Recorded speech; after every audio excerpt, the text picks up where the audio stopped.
Hello friends, அனைவருக்கும் இனிய வணக்கம். நான் உங்கள் விப்ரஜேஷ். ஆட்டோ ட்ரெண்ட் தமிழ் சேனலுக்கு உங்களை அன்புடன் மீண்டும் வரவேற்கிறேன்.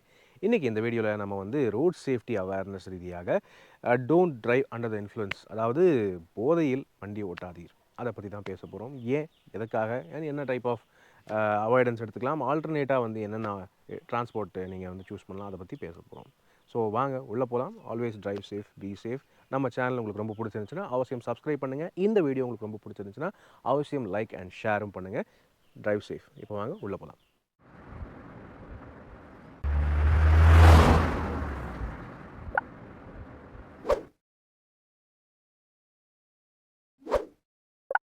ஃப்ரெண்ட்ஸ், இப்போ இருக்கிற காலகட்டத்தில் ஃப்ரெண்ட்ஸோட என்ஜாய் பண்ணுறது, பார்ட்டிக்கு போகிறது, பப்புக்கு போகிறதுங்கிறது ரொம்ப காமனாக ஆகிட்டு தாங்க இருக்குது. ஸோ உங்கள் என்ஜாய்மெண்ட்டுக்கு நீங்கள் பப்புக்கு போகிறீங்க, பார்ட்டி பண்ணுறீங்க, ஓகே ஃபைன். அப்படின்னு இருக்கும்போது நிறையா நம்ம வந்து இப்போது வந்து நியூஸ் கேள்விப்படுறோம், ஆன்லைனில் பார்க்குறோம், நியூஸ் பேப்பரில் பார்க்குறோம். லைக் ட்ரங்க் டிரைவிங் பண்ணிவிட்டு இடிச்சிட்டு போயிட்டாங்க, அதில் வந்து உயிர் சேதமாகிருக்கு அப்படின்னு நிறையா தடவை நம்ம வந்து நியூஸ் பார்த்துருக்கோம். அவங்களுக்கு சேதம் ஆகிறது மட்டும் இல்லாமல் சம்மந்தமே இல்லாமல் ரோட்டில் போகிறவங்க வேறு யாரோ வந்து இடிச்சிட்டு போயிட்டாங்க. ஸோ அப்படின்னு நிறையா நியூஸ் நம்ம வந்து கேள்விப்படுறோம். ரொம்ப மனசு வருத்தமாக இருக்குங்க. இதுக்கான காரணம் என்னங்க? Driving under the influence, like alcohol, any விதமான இன்ஃப்ளூயன்ஸ் நீங்கள் கன்சியூம் பண்ணிவிட்டு நீங்கள் அந்த போதையில் வண்டி ஓட்டுறது எவ்வளோ ஒரு தவறான விஷயங்கிறது. நம்ம அந்த பாயிண்ட் நீங்கள் வந்து ஒரு சேதம் ஆக்கிட்டு அதுக்கப்புறம் அதை பற்றி யோசிக்கிறது டூ லேட்டுங்க. ஸோ அதை வந்து இப்போவே நம்ம திருத்திக்கலாம். அவசியம் நீங்கள் வந்து ட்ரிங்க் பண்ணியிருக்கீங்க அல்லது இன்ஃப்ளூயன்ஸில் இருக்கீங்க அப்படின்னு இருக்கும்போது வண்டி ஓட்டுறது ஒரு தவறான விஷயம். அதை தவிர்த்துக்கங்க. அப்படி நீங்கள் ஏதாவது இன்ஃப்ளூயன்ஸில் இருக்கீங்க, அன்அவாய்டபுளாக ஏதோ ஒரு பார்ட்டிக்கு போயிருக்கீங்க, ஃப்ரெண்ட்ஸோட என்ஜாய் பண்ணிட்டு வந்திருக்கீங்க அப்படின்னா, ஐயோ எப்படி வீட்டுக்கு போகிறது அப்படின்னு நீங்கள் கண்டிப்பாக யோசிப்பீங்க. அதுக்கு வந்து வேறு ஆல்டர்னேட்டிவ் இருக்குங்க. உங்கள் வண்டியை மேபி அங்கே பார்க் பண்ணிவிட்டு நீங்கள் வந்து டாக்ஸியை பிடிச்சி போய்க்கலாம். அல்லது வேறு ஒருத்தங்க, ஒரு சோபராக இருக்கிற ஒரு டிரைவர், போதையில் இல்லாத ஒரு டிரைவர் வந்து கூப்பிட்டு உங்கள் வண்டியை ஓட்ட சொல்லி நீங்கள் அவங்க கூட போய்க்கலாம். அல்லது முடிஞ்ச அளவுக்கு நீங்கள் அங்கேயே வந்து ஸ்டே பண்ணுற ஆப்ஷன்ஸ் இருக்குன்னா அங்கேயே ஸ்டே பண்ணிவிட்டு அடுத்த நாள் கிளம்பி வீட்டுக்கு போங்க. அதுதான் உங்களுக்கும் சேஃப், உங்கள் ஃபேமிலிக்கும் சேஃப், எல்லாருக்குமே சேஃப்.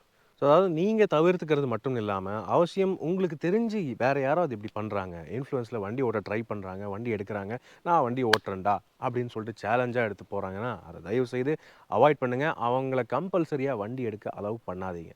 ஏன்னா போதையில் இருக்கும்போது யாராக இருந்தாலும் பரவாயில்லைங்க, என்ன ஏஜாக இருந்தாலும் பரவாயில்ல, எவ்வளோ எக்ஸ்பீரியன்ஸ்டான டிரைவராக இருந்தாலும் பரவாயில்ல, அந்த எக்ஸ்பீரியன்ஸ் எல்லாமே ஜீரோவாக தான் இருக்கும், லைக் இன்ஃப்ளூயன்ஸில் இருக்கும்போது. ஸோ அப்படின்னு இருக்கும்போது அந்த போதையில் வண்டி ஓட்டும்போது உங்களுக்கு என்ன அளவு கண்ட்ரோல் இருக்குங்கிறது நம்ம எல்லாருக்குமே ஓரளவுக்கு நல்லாவே தெரியும். நடக்க சொன்னாலே சரியா தெளிவாக நடக்க முடியாது நிறைய பேத்துக்கு. ஸோ அப்படின்னு இருக்கும்போது எப்படி வண்டி ஓட்டுறது? டக்குன்னு ஒரு எதிரில் யாரோ வராங்க, ரோடு கிராஸ் பண்ணுறாங்க, அல்லது ரோடு ஓரமாக நடந்து போயிட்டுருக்காங்கன்னு போது விஷன் சரியாக இருக்காது, அண்ட் வந்து பாடி கண்ட்ரோல் சரியாக இருக்காது, ஹேண்ட் கண்ட்ரோல், ஸ்டியரிங் கண்ட்ரோல் சரியாக இருக்காது, பிரேக்கிங் கண்ட்ரோல் சரியாக இருக்காது. அப்படின்னு இருக்கும்போது ஈஸியாக ஆக்சிடென்ட் ஆகிறதுக்கு நிறையா வாய்ப்புகள் இருக்குது.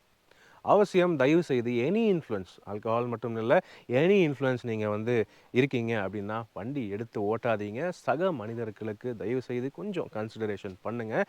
அதாவது மது அருந்துவது உங்கள் உடலுக்கு மட்டும் கேடு அப்படின்னு இல்லைங்க. மது அருந்திவிட்டு வண்டி ஓட்டுவது எல்லாருக்கும் கேடு விளைவிக்கும், பெரிய அபாயமாக முடியும். லைக் ரோட்டில் நடந்து போகிறவங்களுக்கு, சக மனிதர்களுக்கு, வேறு வண்டியில் போகிறவங்களுக்கு எல்லாருக்குமே ஆபத்தாக முடியும். அதனால் தயவுசெய்து மது அருந்திவிட்டோ அல்லது எனி இன்ஃப்ளூயன்ஸ்லேயோ நீங்கள் வண்டி ஓட்டாதீங்க. அதுதான் நான் சொல்லி வைக்க வர ஒரு விஷயங்க. ஸோ எப்பவும் போல் நான் சொல்கிறது தான், அவசியம் be the better guide, drive safe. எல்லாருக்கும் இந்த அவேர்னஸை போய் சேர்த்து கொஞ்சம் ஹெல்ப் பண்ணுங்கள். நீங்கள் எவ்வளோ சேஃபாக ஓட்டுறீங்களோ அதே அவ்வளோ தான் உங்களை பார்த்து பல பேர் வந்து இன்ஸ்பயர் ஆவாங்க. So please drive safe, enjoy, be the better guy.